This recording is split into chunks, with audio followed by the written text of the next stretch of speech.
एक डाइटिशियन के यहाँ पर जो हमें ये बताएंगे कि घर पर अगर हमने अपने फ्रूट्स और वेजिटेबल्स ग्रो करे हैं तो उनसे हमें क्या फायदा मिल सकता है और कैसे हम अपने ही फूड में जो स्क्रैप्स जो हमें लगता है कि वेस्ट है, छिलके जिन्हें कहते हैं, उन्हें भी हम अपनी डाइट में कैसे यूज कर सकते हैं। न्यूट्रिशनिस्ट एंड डाइटिशियन वानी अग्रवाल जी के यहाँ पे जो आपको बहुत सिंपल सिंपल रेसिपीज भी बताएंगी और सिंपल वे में आप अपनी डाइट को कैसे मैनेज कर सकते हो। जैसे उनके बहुत से क्लाइंट्स हैं जो कहते हैं कि इनकी डाइट लेने के बाद हमारी बहुत सी हेल्थ प्रॉब्लम्स खत्म हो गई हैं। लेट्स वेलकम वानी अग्रवाल। Hello everyone. हाँ जी वानी जी, तो आज हम आपसे ये जानना चाहते हैं कि प्लांट्स हम ह्यूमंस की लाइफ में क्या रोल प्ले करते हैं। प्लांट्स हमारी लाइफ में एक आप कह लीजिए पूरी नेचर में ही बहुत इंपॉर्टेंट रोल प्ले करते हैं। जितना इम्पॉर्टेंट प्लांट्स हमारी इकोलॉजी के लिए हैं उतना ही इम्पॉर्टेंट प्लांट्स हमारी ह्यूमन बायोलॉजी के लिए भी। अच्छा। हाँ, देखिए जैसे जो ह्यूमन बींग्स हैं वो ज़्यादातर प्लांट्स खाते हैं, वेजिटेबल्स खाते हैं, उनकी ऊपर की लीव्स खाते हैं, रूट्स खाते हैं, स्टेम्स खाते हैं। हम प्लांट्स हर तरीके से कंज्यूम करते हैं जो कि हमें एक हेल्दी बैलेंस्ड डाइट देता है। अगर आप एनिमल्स देखिए तो एनिमल्स जो स्मॉल एनिमल्स हैं वो भी ग्रीन प्लांट्स खाते हैं। और अगर आप बड़े एनिमल्स की बात करें तो वो छोटे एनिमल्स को खाते हैं जो इन टर्न प्लांट्स खाते हैं। तो सर्कल तो कंप्लीट हो गया ना। सही बात तो है। हम इंसान हो या जानवर हो, everybody is dependent on plants. तो प्लांट्स की जो एनर्जीज हैं क्या वो भी हम ह्यूमंस के ऊपर कुछ इफेक्ट लाती है?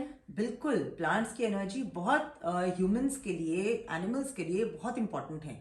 और आप मानेंगे कि ये जो एनर्जी है, जितनी पॉजिटिविटी हमें प्लांट से मिलती है शायद ही कहीं मिलती है। आजकल जैसे जिमिंग और एक्सरसाइजिंग का बहुत ज़्यादा चलन चल गया है। देखिए एक्सरसाइज तो बहुत इंपॉर्टेंट है, बट एक जिम में एक्सरसाइज करना और एक पार्क में एक्सरसाइज करना या खुली हवा में एक्सरसाइज करना, तो what according to you is better और हमें ये किस तरीके से करनी चाहिए?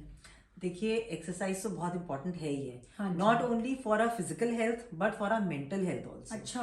हाँ जी, जिमिंग भी कोई बुरी चीज नहीं है। हाँ जी, हाँ अगर हमें मसल ट्रेनिंग करनी है अच्छा। तो हमें जिम जाना जरूरी है। Okay. लेकिन अगर आप gymming comprises of two things, cardio as well as weight lifting और हेवी वेट्स। ठीक है, तो मैं सजेस्ट करूंगी कि जो आप कार्डियो पोर्शन है वो आप फ्रेश एयर में करें। अच्छा। आप जैसे ट्रेडमिल पे ना चल के आप पार्क में चलिए, आप गार्डन में सैर करिए। उससे क्या होगा, जैसे जैसे आप चलेंगे आप डीप ब्रीथ कर रहे हैं, फ्रेश ऑक्सीजन आप इनहेल कर रहे हैं और आपकी पूरी बॉडी के हर एक सेल ऑक्सीजनेट हो रहा है। तो उससे हमारा फंक्शनिंग बेटर होती है। यस डेफिनेटली, हमारी जब बॉडी ऑक्सीजनेट हो जाती है तो हमारी बॉडी में ऑक्सीजन घूमता है। हमारा हीमोग्लोबिन बेटर होता है। ओके। और हमारी बॉडी का मेटाबॉलिज्म बेटर होता है। मेटाबॉलिज्म, अब लेमैन सोचता है कि मेटाबॉलिज्म का क्या मतलब है। मेटाबॉलिज्म एक्चुअली मीन्स कि अगर हमारी बॉडी में ऑक्सीजन ज्यादा होगा, जो हम खाना खाएंगे वो हमें ज्यादा अब्जॉर्ब होगा, हमें एनर्जी ज्यादा देगा। ओके, जो खाना है जो हम कंज्यूम कर रहे हैं, बेसिकली मेटाबॉलिज्म उस एनर्जी को बोलते हैं जो हमें मिलती है खाने से। देखिए जब हम खाना खाते हैं एनर्जी तो हमें मिलती है। हाँ जी। लेकिन अगर हमारा बहुत एक सेडेंट्री लाइफस्टाइल है तो वो जो एनर्जी है ना वो हमारी बॉडी में फैट सेल्स के रूप में बॉडी में डिपॉजिट हो जाता है। ओके। और हम जिसको कहते हैं हमारा मोटापा बढ़ जाता है। बट अगर हम एक्टिव रहेंगे, हम वॉक करेंगे, हम सैर करेंगे, हम जॉग करेंगे, हम कोई भी अगर फिजिकल एक्टिविटी ओपन एयर में करेंगे तो वो डेफिनेटली प्रेफर्ड है। तो हम जो खाना खा रहे हैं उसका जो न्यूट्रिशन है वो हम बेटर अब्जॉर्ब कर पाएंगे। हमारी बॉडी ज्यादा अच्छा अब्जॉर्ब कर पाएगी और वो हमको जो वो एनर्जी दे। ज्यादातर आजकल चाहे लेडीज हो या जेंट्स हो या इनफैक्ट बच्चे भी, वो लोग जिम में ही समझते हैं कि हमारी एक्सरसाइजेस होएंगी। या जैसे रूटीन लेडीज हैं, हम लोग जैसे हाउसवाइफ्स भी हैं, तो उन्हें जिमिंग करनी चाहिए या उन्हें पार्क में एक्सरसाइज करनी चाहिए जिससे उनका मेटाबॉलिज्म भी बेटर होए और वो एक हेल्दी लाइफस्टाइल जी पाए। बहुत लेबोरियस वर्क अगर नहीं है तो हम ये भी कर सकते हैं कि हम घर में ही ऐसी कुछ मसल ट्रेनिंग की एक्सरसाइजेज अपने आप हो जाएंगी, मैं आपको बताऊंगी, जिससे कि आपको जिम जाने की जरूरत ही नहीं है। वो कैसे? देखिए जैसे आप अपना टाइम गार्डनिंग में आप स्पेंड कर सकते हैं। Gardening is an excellent hobby. Okay. जिसके बहुत सारे फायदे हैं। अच्छा। इससे हमारी मेंटल हेल्थ अच्छी होती है क्योंकि हम खुद से कुछ ग्रो कर रहे हैं। हम देखते हैं कि हम एक बीज से एक प्लांट उगा रहे हैं, क्या बात, जो कि हमारे लिए कितना फायदेमंद है, सही कह रहे जिसको हैं। हम खुद कंज्यूम भी कर रहे हैं। हाँ जी, हमें खाना भी दे रहा है, हमें फ्रेश एयर भी दे रहा है, हाँ जी, और प्लस हमें इससे फिजिकल कैसे हमारा बेटर होगा कि हम उसमें क्या कर सकते हैं कि हम जैसे गमले हैं, हम गमले एक जगह से उठा के दूसरी जगह रख सकते हैं। सबके पास बड़े बड़े गार्डन्स नहीं होते, तो हम टेरेस गार्डन बना सकते हैं, हम उसमें पॉट्स लगा सकते हैं जिसमें कि हम प्लांट्स उगाएं। तो एज पर रिक्वायरमेंट जिन पौधों को धूप की जरूरत है, आप उनको धूप में शिफ्ट कर दीजिए। तो मसल ट्रेनिंग आपके हिसाब से, ओ वहाँ वाओ, मसल ट्रेनिंग हो जाएगी। क्या बात तो है। जिन पौधों को आपको लगता है कि धूप ना ज्यादा नहीं चाहिए, आप उनको शेड में कर दीजिए। फिर कभी आपने अपनी जो आप कंपोस्ट, आपने मैंने आपके चैनल देखे हैं, आप कंपोस्ट भी बहुत प्रमोट करते हैं। हाँ जी, हाँ तो जी। इस हिसाब से भी आप जो सामान है, आप इधर से उधर जो करना है आप खुद करिए तो उसको। बेसिकली मसल ट्रेनिंग भी हमारी गार्डनिंग में हो जाती है। शायद काफी गार्डनर्स ये सोचते नहीं है। हाँ। तो आज आपने हम सब गार्डनर्स को बहुत खुश कर दिया है। और खैर सब्जियां तो हम उगाते हैं और खाते भी हैं, पर काफी बारी क्या होता है वानी जी, जैसे अगर हमने गाजर भी उगाई है तो हमने गाजर तो कंज्यूम कर ली, पर अब हम उसकी जो लीव्स हैं जो बहुत फ्रेश होती हैं, क्या हम उन्हें भी कंज्यूम कर सकते हैं? शिखा जी, आपने बहुत अच्छा क्वेश्चन पूछा है। आपको पता है, बहुत लकी होते हैं वो लोग जो घर पे इस टाइप की वेजिटेबल्स उगाते हैं। अच्छा, जब हम मार्केट से सब्जी खरीदते हैं तो हमें खाली सब्जी मिलती है, हाँ जी, उसके ऊपर की ग्रीनरी तो मिलती नहीं है। नहीं। बट आपको पता है जो माइक्रो न्यूट्रिएंट्स हैं, हाँ। उन माइक्रो ग्रीन्स में ज्यादा हैं अच्छा, as compare to the vegetable. तो मतलब गाजर उगाइए तो उसके पत्तों को संभाल लूं?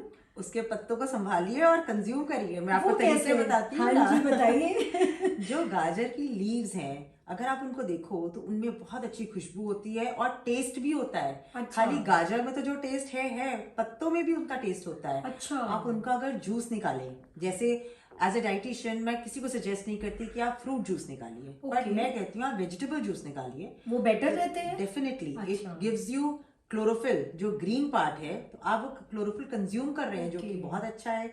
और गाजर के पत्तों में ऐसे मिनरल्स और विटामिन्स हैं जो कि गाजर से भी ज्यादा हैं उनके अच्छा। अंदर। आप उसको जूस में यूज करिए। आप सभी लोग आजकल घर में स्प्राउट्स बनाते हैं, तो स्प्राउट्स के ऊपर गार्निशिंग के लिए आप गाजर के पत्ते डालिए। Okay. It gives an excellent flavour. But जो लोग नहीं उगा पाते उनके लिए भी आप बता दीजिए वो अपने स्क्रैप्स का कैसे यूज कर सकते हैं। जैसे हमारे मटर के छिलके हैं, उनका हम क्या करें? देखिए, मटर के छिलके ज्यादातर लोग होते हैं सब गाय को खिला देते हैं। चलिए, खिलाना भी अच्छी बात है, लेकिन आप उसको खुद भी कंज्यूम कर सकते हैं। छिलकों को हाँ मटर जी, के, वो हाँ। कैसे? अगर आप अपनी पुरानी पीढ़ियों पे जाएं, अपने रूट्स पे जाएं, तो अगर आप अपनी नानी दादी से पूछें या अपनी मदर से भी पूछें, तो शायद जब वो छोटे थे ना, उनकी मदर्स इनकी छिलकों की भी सब्जी बनाती थी। मटर के छिलके, हाँ, आपके कहने पे मुझे याद आ रहा है, मेरी दादी बहुत खाया करती थी। हाँ। मटर के छिलके की सब्जी। हाँ, और मेरे ख्याल से हम सबकी दादी नानी बनाती थी। हाँ। और हम लोग खाने का मुंह नाक जरूर सिकोड़ते थे। आप बिल्कुल सही कह रहे हैं।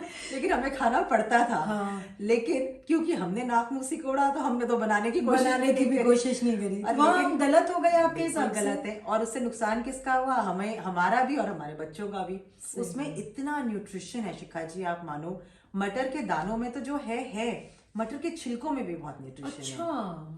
अगर आप उसकी रेसिपी, अभी इतना टाइम नहीं है, मैं किसी टाइम आपको रेसिपी भी बताऊंगी, लेकिन अगर आप YouTube पे भी रेसिपी देखें तो मटर के छिलके की सब्जी बनाने की बहुत अच्छी और वेरी नाइस और प्रैक्टिकल रेसिपी। अच्छा, और मटर सब्जी बहुत टेस्टी बनती है। बहुत बढ़िया, बहुत बढ़िया। और गोभी और इन सब की अब भी। आपने गोभी का नाम लिया तो मैं आपको एक चीज और याद दिलाती हूँ। हाँ जी। हम गोभी की सब्जी तो सब बनाते हैं, लेकिन गोभी की डंठल की भी सब्जी बनती है, जो हम लोग निकाल के ज्यादातर फेंक देते जो हैं। हम फेंक देते हैं। ऊपर के पत्ते निकालने के बाद जो उसकी डंठल होती है, जहां से गोभी अटैच्ड होती है, जिसका फूल अटैच्ड होता है, अच्छा। उस डंठल की भी सब्जी बहुत टेस्टी बनती है। अच्छा। जो मुझे याद आ रहा है कि शायद मैंने भी बचपन में खाई है। बट आपके बोलने से मुझे याद आया, मैं सोच रही हूँ मैं भी एक YouTube पे बढ़िया सी रेसिपी देखूं और बनाऊं, ट्राई करूं, फिर से हो सकता है वो टेस्ट वापस आ जाए। चलिए, बढ़िया है, कुछ हम भी पुराने टाइम पे वापस आए और अपने रूट से कनेक्ट होके वापस वो न्यूट्रिशन गेन करें। तो बच्चों में जैसे आजकल पैक्ड फूड खाने का बहुत ज्यादा चलन चल गया है कि प्रोटीन पाउडर खाना है, हिसाब से क्या वो पैक्ड फूड अच्छा रहता है बच्चों के लिए? देखिए, एज अ डाइटिशियन मैं नहीं सजेस्ट करती कि आप पैक्ड फूड कोई भी ले, क्योंकि उसमें बहुत सारे प्रिजर्वेटिव्स होते हैं। हाँ जी। तो आई रिकमेंड कि हम ज़्यादा अपनी नेचुरल चीज़ों की तरफ जाएं, जो अच्छा। कि कम से कम जिसमें जिसमें प्रिजर्वेटिव्स नहीं होते, बल्कि जैसे फॉर एग्जांपल हम काजू मिल्क ले सकते हैं, हम पीनट मिल्क ले सकते हैं, हम ये अपना हल्दी वाला दूध ले सकते हैं। अच्छा। इन सब चीज़ों में ज़्यादा न्यूट्रिशन है as compare to the packed food from the market. Immunity, आजकल इम्यूनिटी एक ऐसा वर्ड है, मेरे ख्याल है सबको पता तो है, बट एक्चुअल में ये होता क्या है और हम इसे कैसे इंक्रीज कर सकते हैं? आप प्लीज इस पे कुछ लाइट डालिए। इम्यूनिटी तो जब से ये कोविड आया है, I think it is the hottest topic. और मुझे अब मैं आपको बताऊं, इम्यूनिटी 2-4 दिनों में नहीं बनती। अच्छा। इम्यूनिटी बनने में टाइम लगता है। अच्छा। और इम्यूनिटी सबसे ज्यादा तभी बनती है जब हम नेचर से क्लोज रहें। अच्छा। जितना ज्यादा हम एक बंद घर में रहेंगे, हमारी इम्यूनिटी कम ही होगी। अच्छा। तो मैं ये सजेस्ट करूंगी कि अगर आपको अपनी इम्यूनिटी अच्छी करनी है, हेल्दी खाना तो खाना जरूरी है ही है, लेकिन बाहर एक नेचुरल एनवायरनमेंट में नेचर के पास रहना बहुत जरूरी है। अच्छा। इसके लिए गार्डनिंग एक बहुत बड़ा बहुत अच्छा ऑप्शन है। जितना ज़्यादा आप प्लांट्स के बीच में रहेंगे, उतना ज़्यादा आप ऑक्सीजन इनहेल करेंगे। अगर आप गार्डनिंग करेंगे, आप पौधों को टच करेंगे, आप मिट्टी को टच करेंगे, और आपको पता है कि आपको तो शिखा जी पता ही है, आपका तो मेन मोटिव ही यही है, आप प्रमोट कर रहे हैं कैसे गार्डनिंग हेल्पफुल है। तो आप देखो कि आप गार्डनिंग इतनी करते हो, आप मिट्टी को हाथ लगाते हो बार बार, तो मिट्टी में बहुत ऐसे न्यूट्रिएंट्स होते हैं, ऐसे नेचुरल ऑर्गेनिजम्स होते हैं जो कि छूने से हमारे बॉडी के अंदर जाते हैं और हमारी इम्यूनिटी बढ़ाते हैं। ओके। जैसे आप देखिए, जो पहले बच्चे होते थे वो गार्डन्स में, पार्क्स में बहुत खेलते थे, एकदम गंदे होके आते थे, और डांट भी पड़ती थी। डांट भी पड़ती थी, लेकिन मुझे लगता नहीं डांटना चाहिए। छोटे बच्चे गंदे नहीं होंगे तो फिर हम में और उनमें क्या फर्क है? ये बात तो है। तो जब बच्चे छोटे होते हैं, जितना ज्यादा वो नेचुरल एनवायरनमेंट में मिट्टी में खेलते हैं ना, उतनी उनकी इम्यूनिटी ज्यादा होती है, उतनी वो कम बीमार होते हैं। अच्छा। क्यों? क्योंकि जो खेलते खेलते उनके अंदर बहुत सारे ऐसे अच्छे माइक्रो ऑर्गेनिजम्स डेवलप हो जाते हैं, जो कि बाहर के ऑर्गेनिजम्स अगर हमें वायरसेस और बैक्टीरिया अटैक करते हैं, उनका उस पर कोई असर नहीं होता, क्योंकि हमारी बॉडी इम्यून होती है उनके अगेंस्ट। ओके। तो हाँ। बेसिकली कवच हमारा पहले ही तैयार हो जाता है। Yes. आजकल स्कूल्स में भी मेरे ख्याल है क्ले और इन सब को काफी प्रमोट कर रहे हैं। आजकल बहुत सारे स्कूल्स में बच्चों का टाइम होता है, टाइम टेबल मतलब अलग से पीरियड होता है या टाइम होता है जिसमें वो मिट्टी के साथ खेलते हैं। अच्छा। क्योंकि उसमें उनके जो हाथों के स्किल्स हैं, उनकी मोटर स्किल्स हैं, वो डेवलप होती हैं। तो बड़ों के लिए, जैसे काफी बारी एल्डर्स के पास टाइम होता है, तो क्या उनके लिए भी, उनकी इम्यूनिटी को भी ये इंक्रीज कर सकता है? बिल्कुल, बड़ों के लिए भी it is an excellent hobby. वो जितना ज्यादा नेचर के साथ टाइम स्पेंड करेंगे, उतना उनका एक तो माइंड पॉजिटिव होगा, प्लस उनकी बॉडी में भी इम्यूनिटी स्ट्रांग होगी, और ऑक्सीजनेट तो होगी, क्योंकि आप प्लांट्स के चारों तरफ घूम रहे हैं, सब तरफ ऑक्सीजन ही ऑक्सीजन है, तो आप वही इनहेल कर रहे हैं। तो आपके लिए हर तरीके से gardening is an excellent hobby. जितना ज्यादा से ज्यादा आप टाइम स्पेंड करेंगे, उतना आप देखिएगा आपको कितना अच्छा लगेगा, मेंटली भी और फिजिकली भी। क्या बात है, आज तो मोहर लग गई जी। अब आपको गार्डनिंग तो करनी पड़ेगी, क्योंकि डाइटिशियन ने भी हमें ये रिकमेंडेशन दे दी है कि हम गार्डनिंग करें। डेफिनेटली।